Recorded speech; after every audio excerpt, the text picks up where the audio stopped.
त्यांच्याच हितासाठी करतो.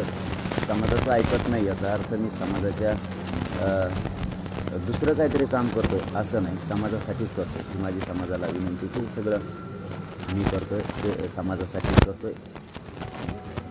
सरकारनं मराठ्यांच्या ज्या सगळ्या मागण्या आहेत, सरसकट मराठ्यांना कुणबी प्रमाणपत्र देण्यात यावं, सगळ्या सोयरीची अंमलबजावणी, जे आमच्या मागण्या आहेत त्या सरकारला माहीत आहेत. वारंवार त्या सांगत बसणं ते सुद्धा बरोबर नाही. सरकारला माहिती आहे, मराठा समाजालाही माहिती आहे. तीनही गॅजेट लावायचे आहेत, सगळ्या केसेस मागं घ्यायच्यात. शिंदे समितीचं काम बंद आहे, ते सुरू करण्यात आलं पाहिजे ही आमची भूमिका आहे. हे नोंदी सापडणं बंद केलं आहे. ज्यांच्या सापडल्यात त्यांचे कुणबी प्रमाणपत्र दिले जात नाहीत. ज्यांचे कुणबी प्रमाणपत्र दिले त्यांना व्हॅलिडिटी दिली जात नाही. हे तातडीनं सरकारनं काम सुरू करावं ही या आमरण उपोषणाच्या माध्यमातून सरकारला सांगणं आहे. तीनही गॅजेट लागू करण्यात यावे तातडीनं. काय पुरावे हैदराबादमधून आले ते पुरावे तातडीनं लगेच लागू करण्यात आले पाहिजेत. गॅजेट आहेत, उगाच गॅजेट सर्टिफाईड पाहिजे, नामकं पाहिजे, शिक्के पाहिजे हे म्हणत बसण्यापेक्षा शिंदे साहेबाच्या समितीनं त्यावेळेस आणलेलं आहे. आर्दड साहेबांकडे, आमच्या काही अभ्यासकांकडंसुद्धा गॅजेट आहेत, ते पण गॅजेटच आहेत, ते काय वेगळं नाही आहे. द्यायचं असेल तर बहाण्याची गरज पडत नाही सरकारला. त्या आधारावर सुद्धा सरकार सांगू शकतं. या आधारावरती आम्ही निर्णय घेतला की मराठ्यांना कुणबी प्रमाणपत्र देण्यात येत आहेत म्हणून. परंतु बहाणे आता नको, तुम्हाला वेळ पाहिजे होता, आम्ही तो वेळ दिलेला आहे. व्हॅलिडिटीच्या अडचणी तातडीनं सोडवायच्या हेही सांगितलं आहे. म्हणजे पोलीस भरती आहे, ज्या नोकर भरत्या आहेत, ॲडमिशन आहेत शाळेचे, महाविद्यालयाचे, ह्या ॲडमिशनमध्ये सुद्धा अडचणी यायला लागल्यात पोरांना. अडचणी अशा येतात की कुणबी प्रमाणपत्र त्याच्याकडं असूनही ते ऑप्शन दिलं जात नाही, त्यांना ओपनमध्ये ढकललं जातं. EWचं ऑप्शन दिलं पाहिजे तेही दिलं जात नाही. ECBC तुम्ही दिलं ते मराठ्यांना मान्य नव्हतं तरी दिलं तर त्याचे तुम्ही आता जात प्रमाणपत्र वेगळं आणि क्रिमिलेअर वेगळं असं मागितल्यामुळं पोरांकडं पहिले प्रमाणपत्र होते ते सरकार आता किंवा कॉलेज असेल किंवा जे काय कुठं नोकर भरती असेल तिथं ते घेतले जात नाही. ते सांगतात की सरकारनं जे नवीन आता सुरू केलं त्यानुसार द्या. म्हणजे बदलत आहे सरकारच, वारंवार शासन निर्णय काढतं आहे. एकदा ECBC देतं आहे, दिल्याच्यानंतर आहे तेच म्हणतं आहे लागू ठेवा, त्याच्यानंतर डायरेक्ट सांगतं आहे की आता ते लागू नाही आहेत, वेगळं काढा. म्हणजे पोरांचं एक वर्षाचं बरबाद करायचं ठरवलं आहे तुम्ही.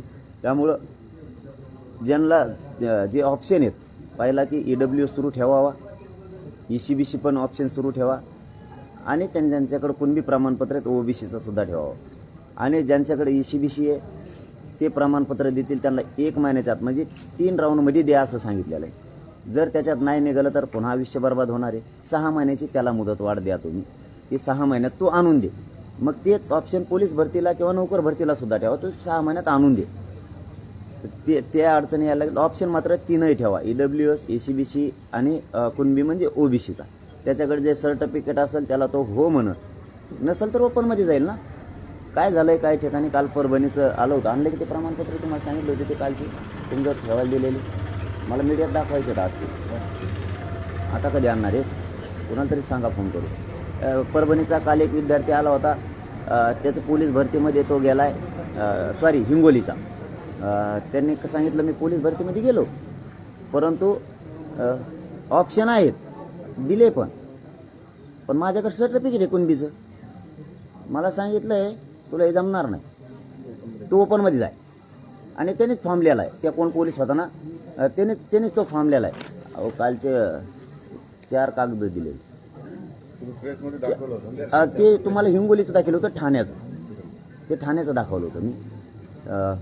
काल हिंगोलीचा विद्यार्थी आला होता. हे सरकारला सांगणं गरजेचं आहे माझं, ते म्हणून त्याला ओपनमध्ये लिहून घेतलं नाही, त्यानेच जे अर्ज लिहिला ते कोण पोलीस होता त्यानं, आणि त्याने सांगितलं कर याच्यावर सही, मग जर माझ्याकडं प्रमाणपत्र नाही तर मी ओपनमध्ये जात आहे.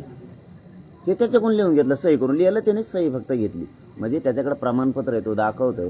नसेल त्याच्याकडे व्हॅलिडिटी होईल ना, तुम्ही वेळ द्या ना 6 महिन्याचा. 6 महिन्याचा वेळ वाढून द्या त्यांना, म्हणजे त्यांचा लॉस होणार नाही.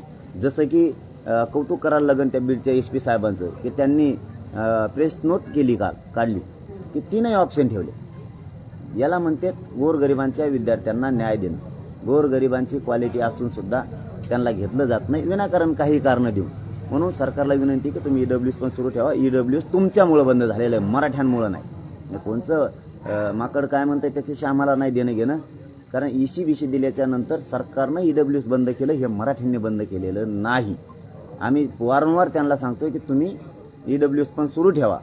विद्यार्थ्याला EWS मधून जायचं असेल EWS मधून जातील, ECBCतून जायचं असलं तर जातील, कुणबीतून OBCतून जायचं असलं तर जातील. तुम्ही ते ऑप्शन ठेवा. त्याच्याकडे तिन्ही नसेल तर तो ओपनमध्ये जाईल. हा मुद्दा महत्त्वाचा आहे. याच्यानंतर तुम्ही मुलीला शिक्षण मोफत केलं. तुम्ही मुलींना शिक्षण मोफत केलं आहे. मुलींना मोफत शिक्षण मिळत नाही आहे. तुम्ही व्हॅलिडिटीची अट ठेवली. आता तुम्हाला मुलीला मोफत शिक्षण द्यायचं सगळ्या जाती धर्माच्या मराठ्यांसह. मग कशाला अट पाहिजे? ते खुलं करून टाका सगळं. मुलींना मोफत शिक्षण म्हणलं की मोफतच. काही अडचण नाही ना तुम्हाला. मोफत इकडं म्हणायचं मोफत. एकदा ते चंद्रकांत दादा पाटील म्हणले होते आम्ही काय द्यायचं आणखीन समाजाला. आम्ही अमुक दिलं, आम्ही महामंडळ दिलं, सारथी दिली. सारथीतल्या पोरांचे काय हाल आहेत जरा त्यांच्याकडे बोलून बघा. महामंडळातली बी कोणाच्या कशा होत्यात फायली हे जरा गावखेड्यात जाऊन विचारून बघा. पोरांच्या 2-2 वर्ष झालेत फायलीचे गठ्ठे घेऊन पळत आहेत. म्हणजे आणि चंद्रकांत दादा म्हणले होते की आम्ही मुलींना मोफत शिक्षण केले सगळं. PG ते 2G काय KG पर्यंत सगळं केलं म्हणले. कुठं आहे? कुठं आहे? कितीतरी विद्यार्थी दाखवतो मी या अंतरवालीला. तुम्ही करायचं ना मोफत शिक्षण मुलींना सगळ्यात करा. त्याच्यात भेद करू नका. तुमचं आमचं जरी ठरलं होतं मराठ्यांच्या मुलीला करू, आम्ही सांगितलं होतं सगळ्या जाती धर्माच्या मुलींसाठी करा. लेकरात त्या मुलीत त्या विद्यार्थिनीत भेदभाव नसला पाहिजे. जाती तीळ नको आणि नसलाच पाहिजे. हे संस्कार आमचे होते. सगळ्या मुलींना करा. तेही व्यवस्थित नाही केलं सरकारनं. आता सरकारला जेवढा वेळ द्यायचा होता आम्ही तेवढा दिलेला आहे. आमची सरकारला विनंती की तुम्ही या सगळ्या मागण्या पूर्ण करा. आरक्षणाच्या बद्दल आम्ही ठाम आहेत. सगळ्या सोयरीची अंमलबजावणी पाहिजे. कोणाच्या काय हरकती आहेत काय आहेत आम्हाला माहीत नाही. आम्हाला त्याशी देणं घेणं नाही. मराठा आणि कुणबी एकच आहे. 2004चा कायदा बनवलेला आहे सुशीलकुमार शिंदे सरकारनं. तुम्ही मराठा आणि कुणबी कायदा आहे त्याला दुरुस्ती करा किंवा दुसरा कायदा बनवला तरी आम्हाला हरकत नाही. पण मराठा आणि कुणबी एकच आहे. कारण कुणबींचा व्यवसाय आणि मराठ्यांचा व्यवसाय सारखा आहे. त्यांचे रोटीबिटी व्यवहार पण होतात. त्यांचं समान आहे सगळं. तुम्हाला जे पाहिजे ते. जसे की तुम्ही बाकीच्या जाती अगोदर घेतल्या, काय जे घेतल्या असत्या त्या घेतल्या.